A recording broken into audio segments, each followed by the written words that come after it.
in existence even before anything was created. And that is part of what makes him the Ancient of Days.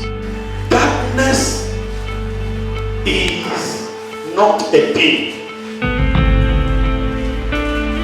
Darkness is not a thing. It is the absence of a thing.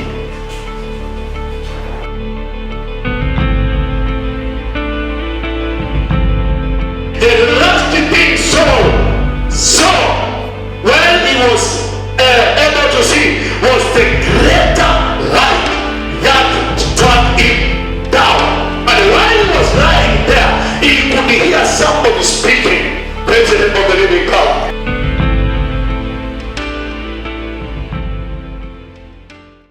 Treasure in dark places.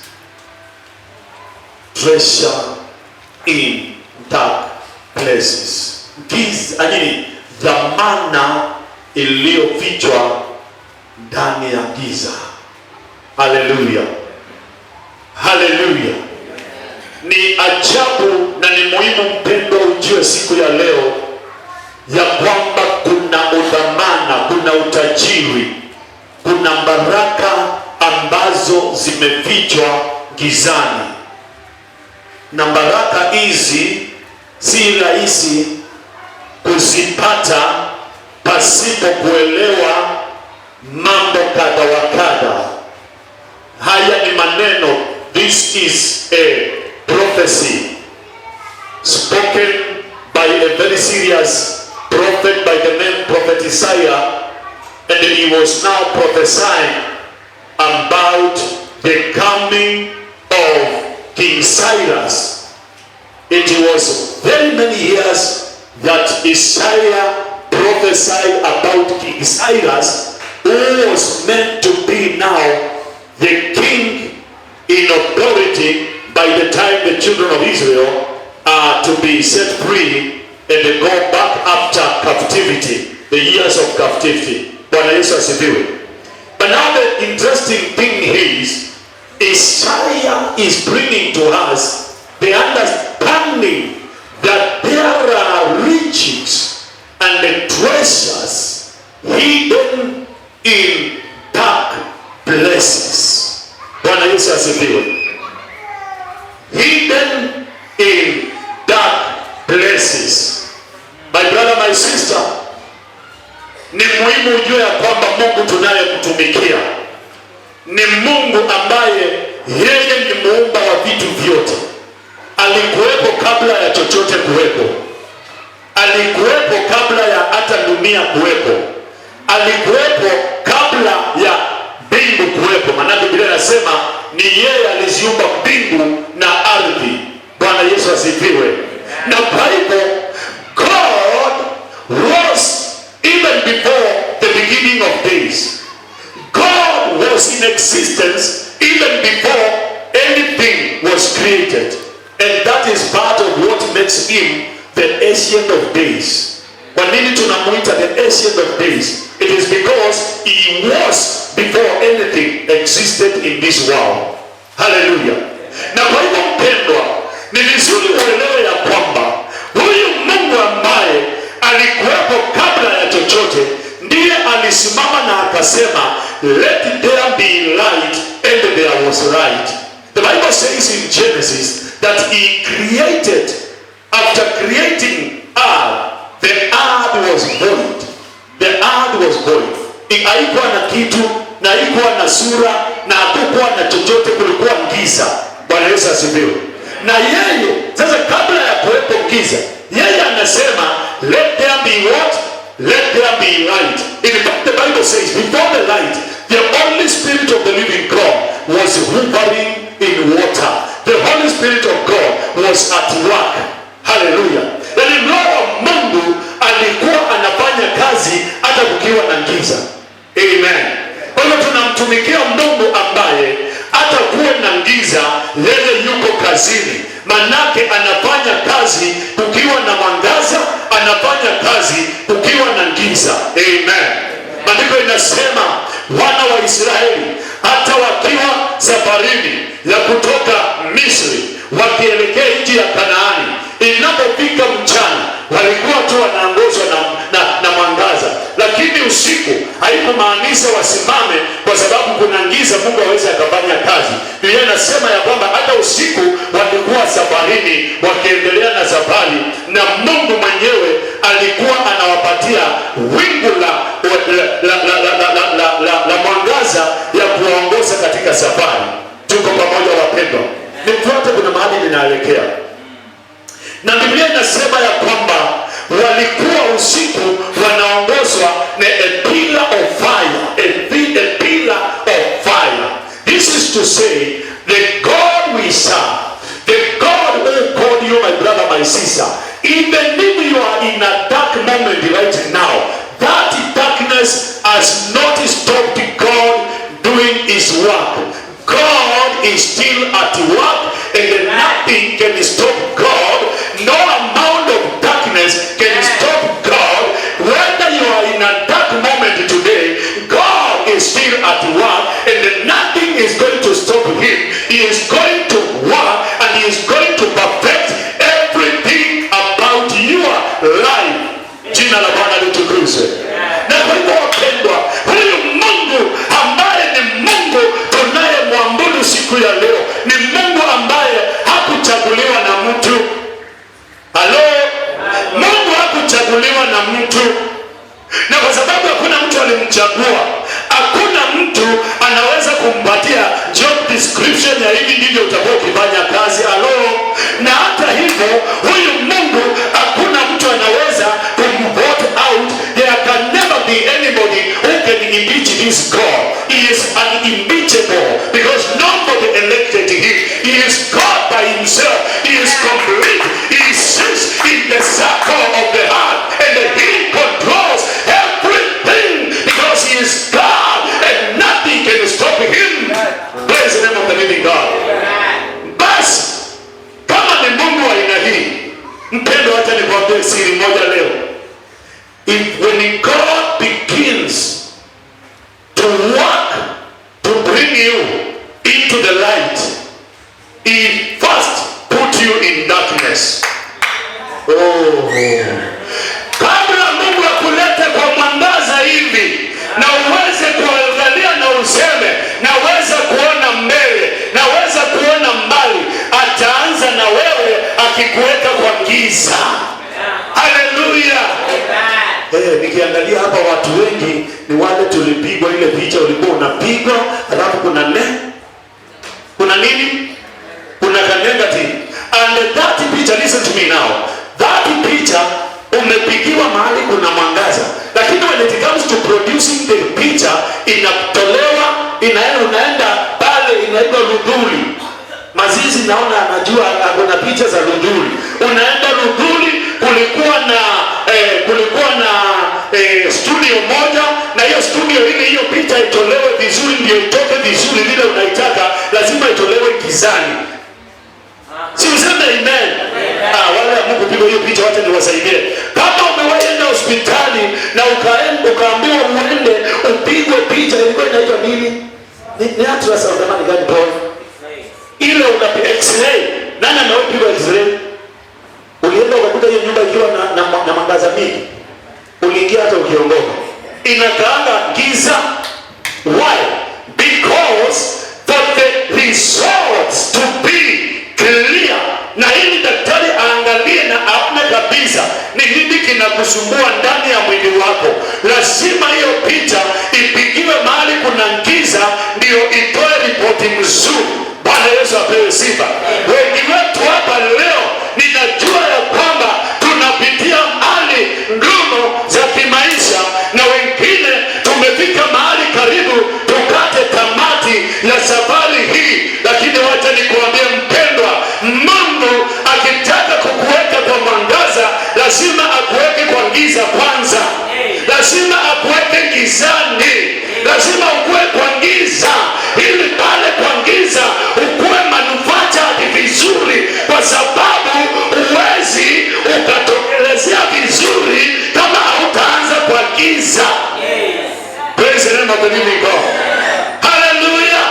Lazima uanze gizani, na ndio sababu unaona mwaka jana ili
akuinue kiwango kingine.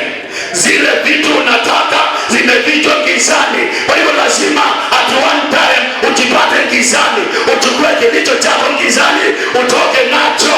Bwana Yesu apewe sifa. Hallelujah. Listen to me, church. You know there are people who think that you cannot make it now. Kuna watu wanaangalia hivi, anasema sasa sioni akitoboa. Nikiangalia hali vile iko sasa, sioni akitoboa, haendi mbali. Wacha nikuambie, the only mistake, walikuona ukiwa kwa mwangaza, hawakuwa wamekuona ukiwa umeingia kwa giza. Wacha ukitoka gizani, hawataamini. Hawataamini. Nasema hawataamini. Wakati utatoka gizani tu na utokelezee penye mwangaza, wataangalia na watauliza maswali kama vile waliuliza katika kitabu cha Yohana mlango wa 9 mstari wa 1 hadi mstari wa 9. Biblia inasema ya kwamba ule jamaa ambaye alikuwa kipofu tangu kuzaliwa kwake, wakati alitoka gizani na akaingia kwa mwangaza na akawa anaona vizuri, maandiko inasema waliokutana na yeye mara ya kwanza waliulizana, je, huyu si ni yule alikuwa kipofu? Wengine wakasema anafanana na yeye, na yeye akasimama akawaambia, na ndiye mimi. Wapendwa, wacha niwaambie, kuna watu watakukonfuse mwaka huu, manake walikujua vingine na walikuona wakati ulikuwa unafikiria umeonekana, kumbe ulikuwa umeonekana, lakini bado hujatokelezea, bado hujaonekana. Ukitoka gizani, kuna watu watauliza hiyo swali, mbona anafanana na yeye? Wengine watu watasema si yule yule, alikuwa na shida hii na ile. Wengine waseme wamefanana, na wewe utasimama kifua mbele waambie, ni vile nimetoka gizani, ni vile nilitoka gizani. Muliniona before then, but when I got into darkness, the Lord came and became my light, and now I am totally a different person. Now listen to me. You see, now when we are talking about darkness, tukiongea juu ya giza, you must understand the definition of that darkness. What is darkness? What is darkness? Because watu wengi hatutaki kuingia kwa giza, and even when we are there, we are confused. Put this down. Darkness is not a thing. Darkness is not a thing. It is the absence of a thing. Hallelujah. Darkness is not a thing. It is. Na nataka unifuate vizuri, because nikimalizia kuna mtu hapa atabarikiwa na kuna mtu hapa maisha yake itakuwa imebadilika. Darkness is not a thing. It is the absence of a thing. Amen. And what is this thing which is missing from darkness to have this kind of a definition? Darkness is absence of light.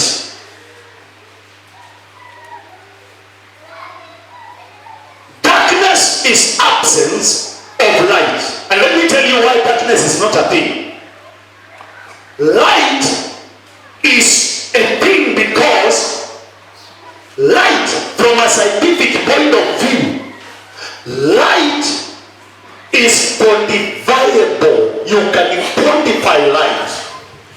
You can say scientifically the amount of light in this room is too much. Reduce. There is no way you can reduce what does not have a quantity. So light is quantifiable. Tuko pamoja wapendwa? Ndio sababu unaweza sikia mtoto mdogo akiwa amezaliwa, au unasikia mama akisema hii mwangaza ni nyingi sana kwa mtoto. The light is too much. Too much meaning it is measurable. You can measure light, but you can't measure darkness. Bwana Yesu asifiwe. It is measurable. Light is measurable because scientifically, from a scientific point of view, there is a measure in which light can travel. Are we together? Giza haitembeani. Umewahi kusoma kitabu inasemanga vile giza inatembeana? But light travels with a certain measure of speed. Are we together, church? Follow me. I'm going to help somebody here. I don't know who is this, but someone must be helped today.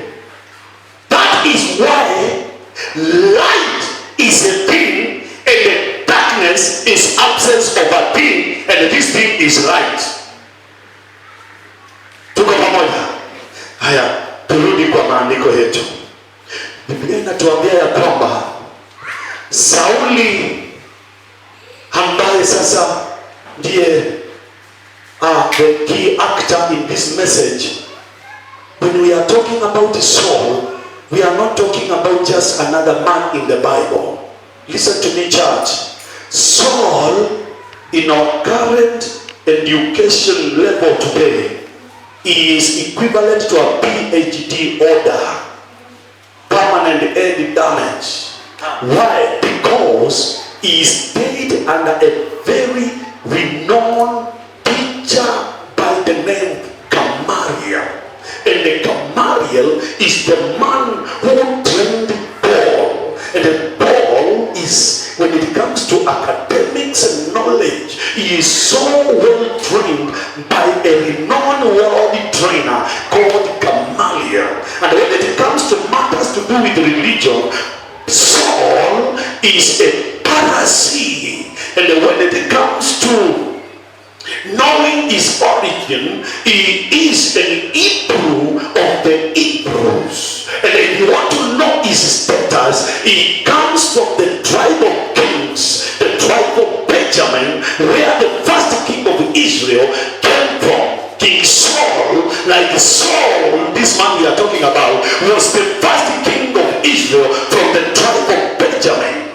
Tuko pamoja. Kwa hiyo hatuongei mtu hivi hivi. Na kwa hivyo katika mambo haya yote ninakuelezea, tunaongea juu ya mtu ambaye kwa maarifa na kwa hekima na kwa usomi na maarifa na hekima ya dunia hii alikuwa amejaa hekima na maarifa. Jina la Bwana lipewe sifa. Na Biblia inatuambia ya kwamba akiwa na maarifa haya, akiwa na hekima ya aina hii, tumeangalia na tumeona ya kwamba yeye ni msomi, Farisayo, mambo ya kidini anayajua. Na Biblia inasema akiyafanya mambo haya, tumeambiwa ya kuua Wakristo, alikuwa anatania anafanya ibada inayompendeza Mungu. Manake akiwa msomi kiasi hiyo, hayo ndio maarifa na hekima alikuwa nayo. Jina la Bwana lipewe sifa. You know, I was reading another book and I came across a lady, and this lady was she happened to be blind but very successful. Very blind, she's blind but very successful. Then another woman ambaye alikuja tu na yeye hata tu ni hasara. Ni nini? Akakuja akamwambia, oh sister, sorry for this state of life you are. Akamwambia, no, you don't have to be sorry for me. Now the blind lady is telling the other one, no, you don't have to be sorry for me. In fact, you better be sorry for yourself. Because better to be blind than having sight without vision. Unasikia? Eli kuwa kipofu mimi kuliko kuwa na macho na hauna maono. Personally, I have no ability to see, but the eyes of my heart are already enlightened. I know what I am doing. I have a vision of what I need to do. Although physically cannot see, but there are things that I am doing, and I have a vision of the things of tomorrow and the things to come. So better be blind than having eyes without vision. Tuko pamoja? Now listen to me.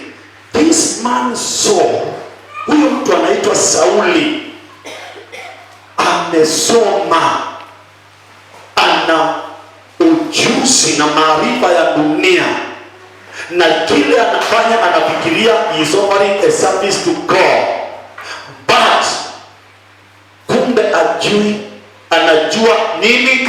Vijana mnasemuko, Sauli anajua afanye nini? Anajua kumbe hii masomo haimsaidii, anajua ajua. Now listen to me.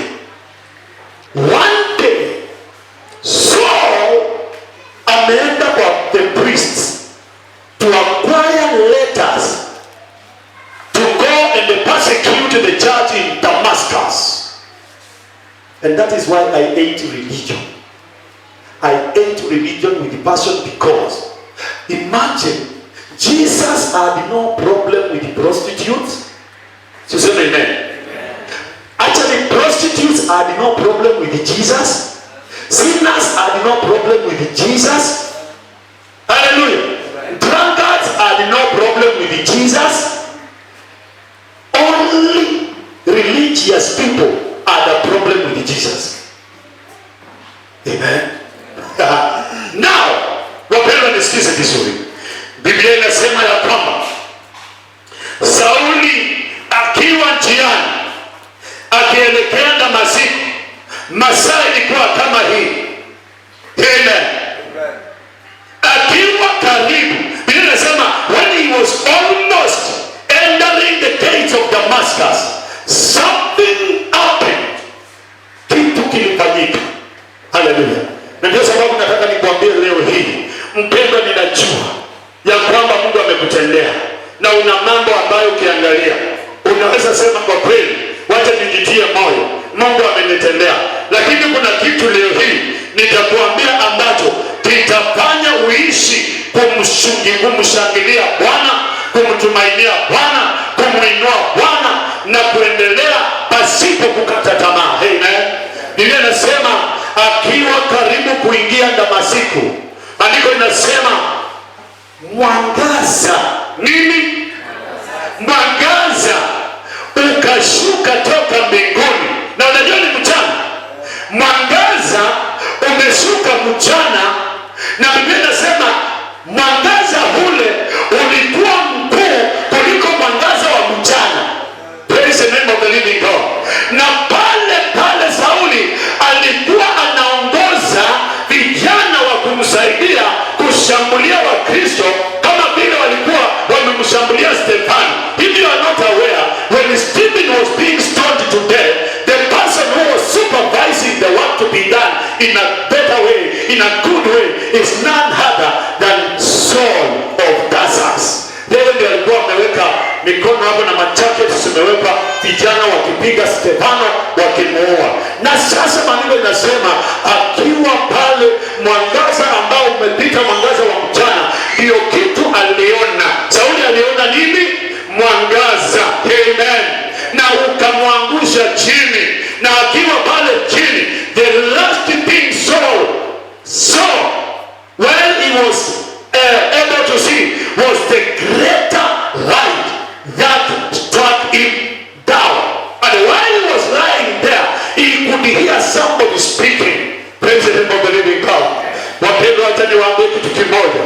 Yawezekana kuwa adui amepanga njama kinyume na maisha yako. Yawezekana kuwa adui ameinua maadui zake ambao watajaribu mbinu zote wakusimamishe. Lakini wacha nikwambie kitu kimoja, kabla wafike na kufika tamati ya kufanya kile kitendo cha kukusimamisha na kusimamisha hatima yako, nataka nikuambie kitu ambacho kitakufanya umshangilie Mungu na umwabudu Mungu na umuinue Mungu maisha yako yote ni hii. Na ndio kitu nataka usikize vizuri. Maandiko inasema Mungu akamsimamisha Sauli kufikia mateso ya kanisa. Bwana Yesu asifiwe. Mchana wa leo, because this is a prophetic message, I want to prophesy to somebody that today God is going to stop every plan of the enemy against your life. I say God is going to stop every sickness that has been proclaimed against you, against your family. Any evil plan of the devil is going to be stopped by God, because today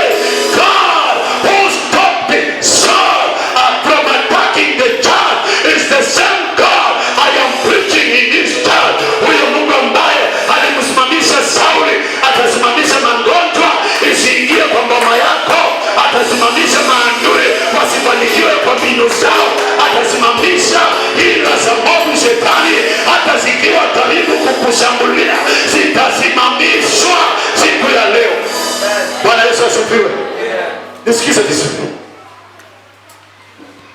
We are talking about Saul, educated man, well versed with the law, a Pharisee in matters of religion. Amen. Well educated, having stayed under Gamaliel, but with all that knowledge, Saul, put this one down. Saul, thinking that he can see and he is more clever and knowledgeable. Saul, now put this one down. Saul had to lose his sight for Paul, so that Paul might receive the insight. Saul had to lose his sight so that Paul might receive insight. Umeshikanisha.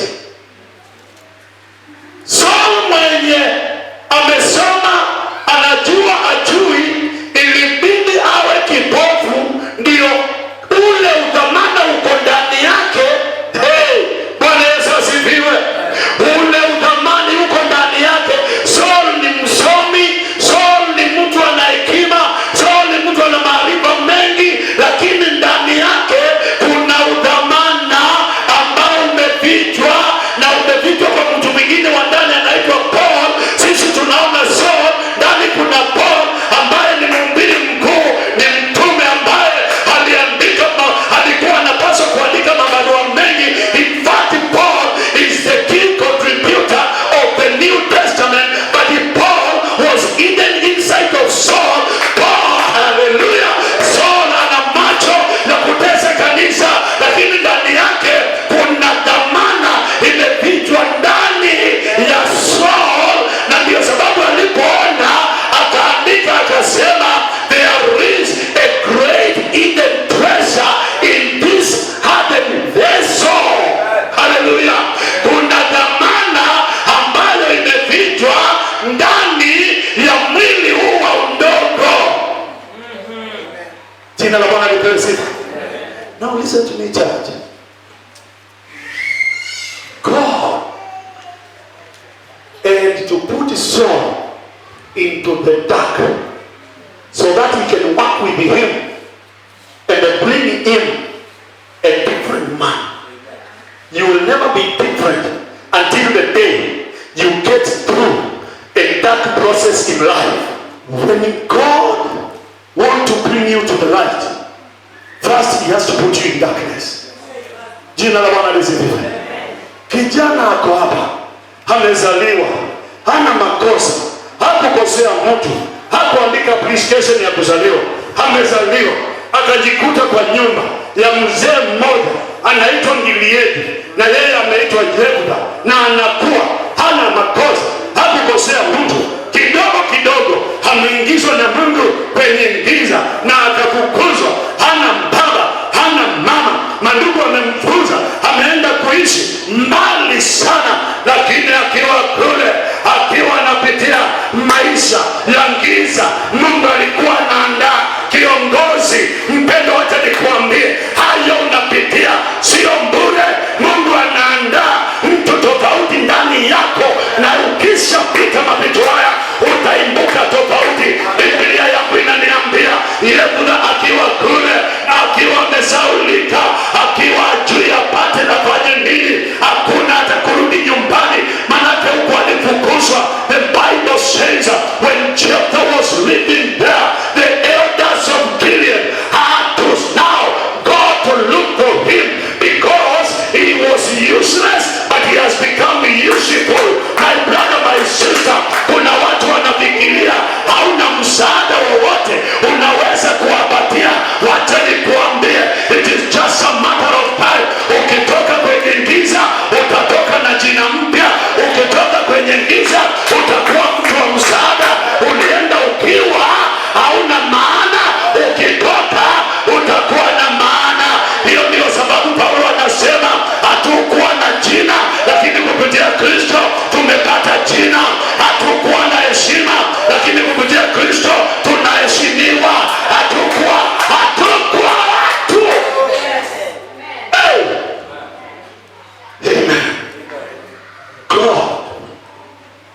is a master who works in darkness to bring things into light.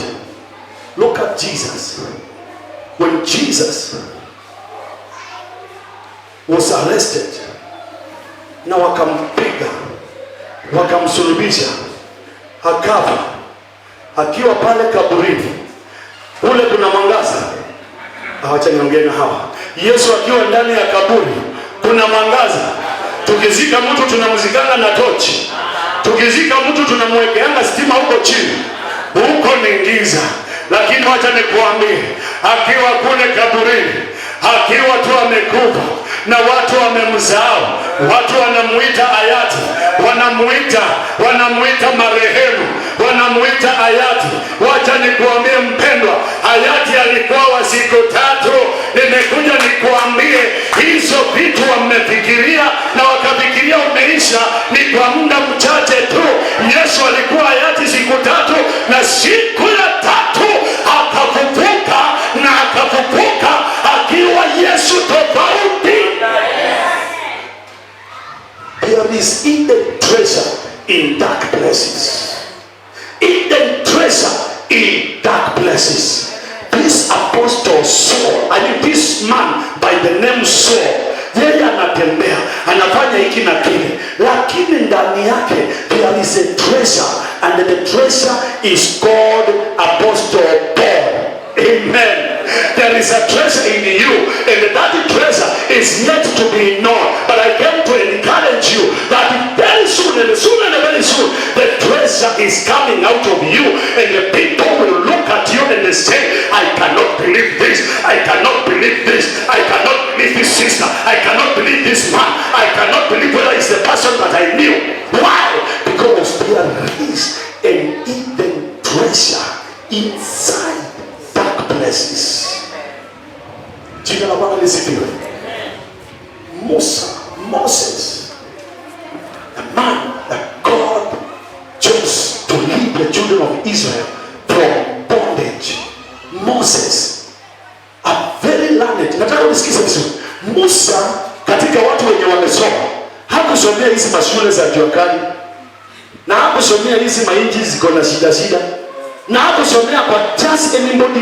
He was inside the palace kwa Farao, amesoma, amepata ujuzi wote. The civilization of Egypt is in Moses. He is very learned. Alisoma na akakaa katika nyumba ya mfalme. Lakini angalia, Biblia inasema akiwa pale, akitoka pale, ametoka na masomo, ametoka na hekima, ametoka na maarifa yote ya kifalme. Lakini badala ya Mungu achukue Musa asonge na yeye akimuinua, Musa ametoka pale, anaenda kuwa mchungaji wa kondoo. Saul, why are you persecuting me? Hey, umewahi soma mahali kwa Biblia Sauli akipersecute Yesu? Is there anywhere? So what is this? What is all about this statement? Paul anamuuliza, hey Lord, who are you? Who are you? Yesu anamwambia, I am Jesus whom you are persecuting. Hallelujah. Let me tell you, brothers and sisters, as I come to conclusion, anybody and any time, wakati wowote mtu atakuinukia, wakati wowote mtu atajaribu kukufanyia jambo lolote, let me tell you a secret today. God will take that thing personal. And that tells you the battle is not yours, the battle belongs to the Lord. Because the Bible says, when you are touching and interfering with my child, you are interfering with me. If you think that you are interfering with Michael Movie, you are interfering with me. If you think that you are interfering with Wilson, you are interfering with me. The moment you touch Wilson, I will take it personal. Yes. I will do what? Yes. Kwa hiyo ukisikia Biblia ikikwambia the battle is not yours, ujue ukinguzwa na moto, God takes it personal. Amen. Akamwambia, I am Christ whom you are persecuting. Forget about those people you are dealing with. You are doing it unto me. And that's why I have taken it personal. And that's why I have to pray. I have to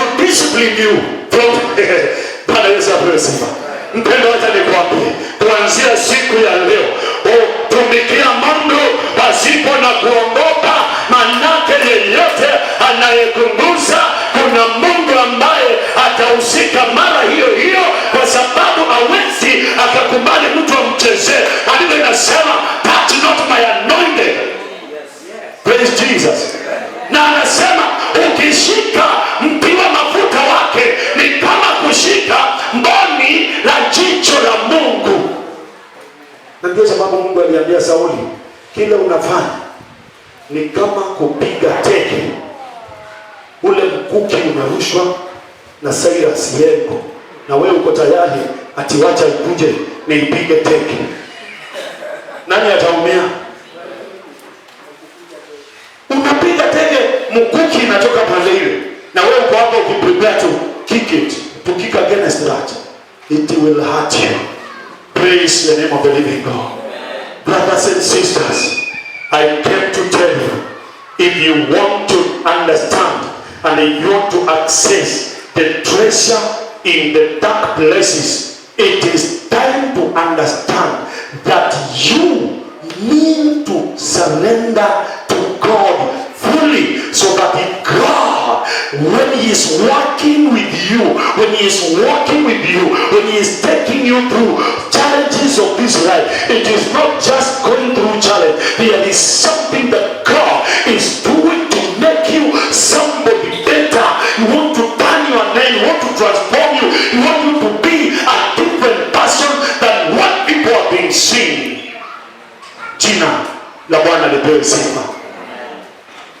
Mpendwa, Psalms 119 verse 71 inasema nini? Mtu alisomea.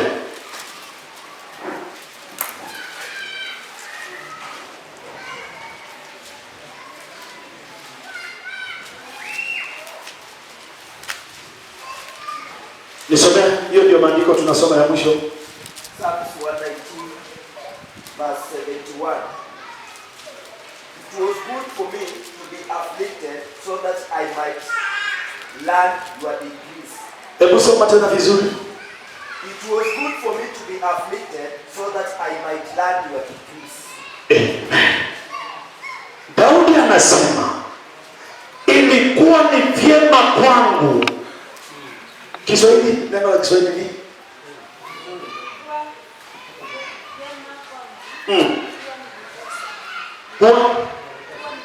ndio. Ilikuwa ni vyema kwangu kwamba niliteswa ili nisipate. Kama singeteswa, ningekuwa tunafikiria it is well when it is not well. It was good that I was afflicted. It was good that I went through this. It was good. Bwana Yesu asifiwe. Hapa ninaongea na watu ambao amekuwa tu ina dilema.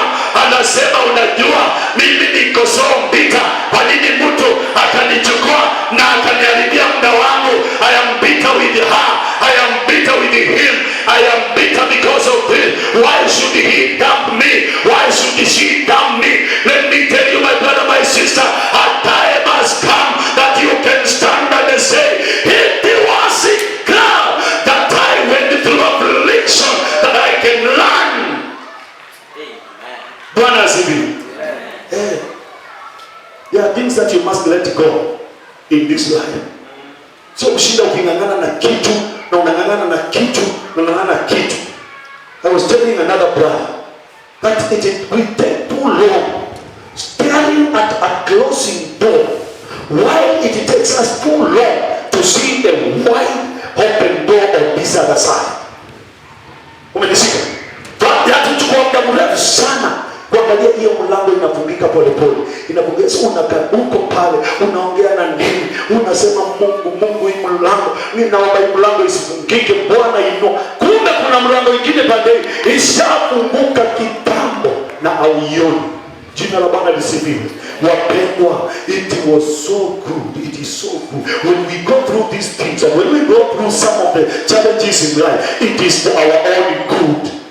Jina la Bwana lipewe sifa. Because after the dark moment and the dark experience, we will come out different. We will come out with an evidence. Or doing something and say, this is what I came out with it after winning. And that is what James chapter 1 verse 12 inasema nini? Inasema, blessed are those who shall endure temptations, for once they overcome, they don't just stand and start telling people stories. They have a crown. They can show a crown. But I said, it is when I won this temptation, it is when I went through the dark places that I choose not to leave the law, that I choose not to abandon the ways of God. But I said I will just be personal. Why?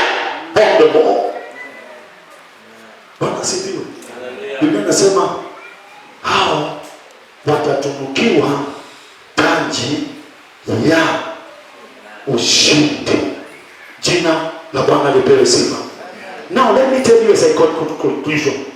Now these things, unaona Paul, unaona Saul ameanguka wapi? Barabarani. Akienda wapi? Akienda wapi? What was the last thing that he saw? Great light. Was there no light? There was light. Was he educated? Okay. Now tell me, after he woke up, the remaining part of the journey, alienda akiona, aliongozwa na aliyokuwa anaongoza. Nisikize vizuri. Kumbe hapa ndio sasa Saul amekuwa kipofu. Follow me now as I conclude. Saul now is blind. Is what? He's so blind. Amen. Alidhania masomo yake ndio kila kitu. Alidhania kuwa mtu wa dini ndio kila kitu.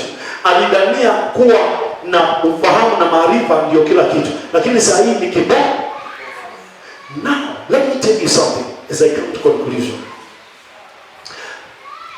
Much later, after now, Saul is transformed, because the Bible says for 3 days he was totally blind. He was totally what? Do you know in those 3 days, Saul, blind. Hallelujah. Siku ya kwanza anakaa hivi, anajiuliza na hiyo masomo yote,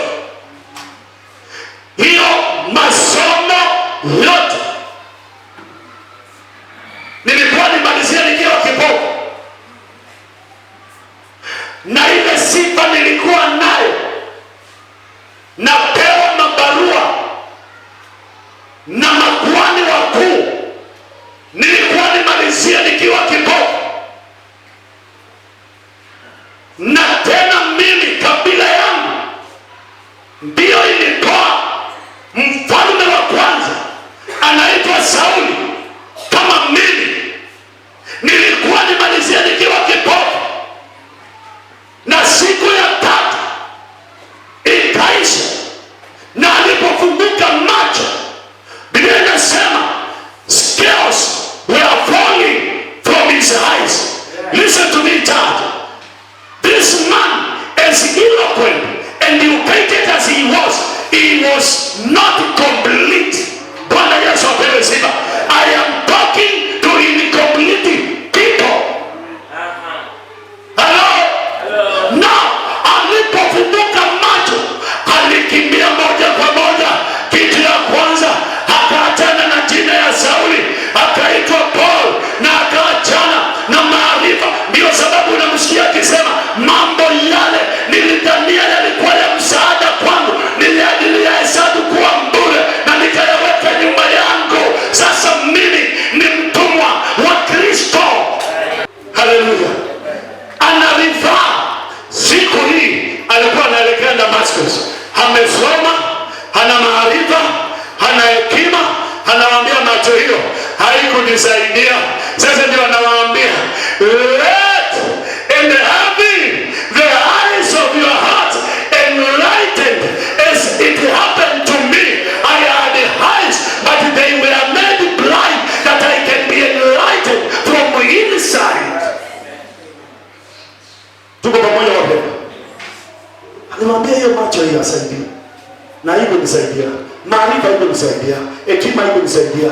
Kilichonisaidia, nilipotoka kwenye giza ya siku 3, nilifanyika mtu tofauti. Nilikuwa naitwa Saul, ambaye anapigiwa makofi, hata anakuwa commissioned kwenda kuua Wakristo.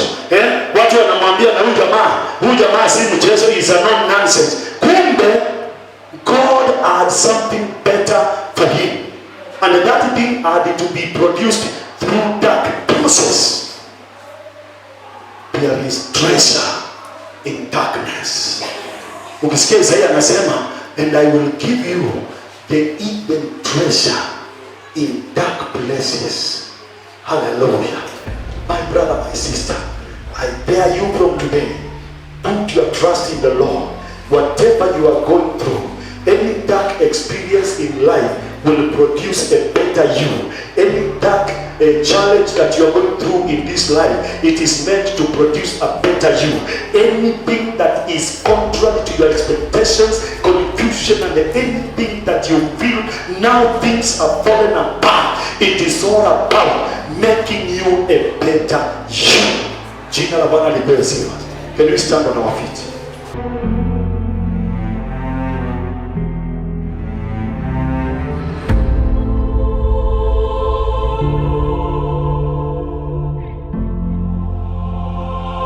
Thank you.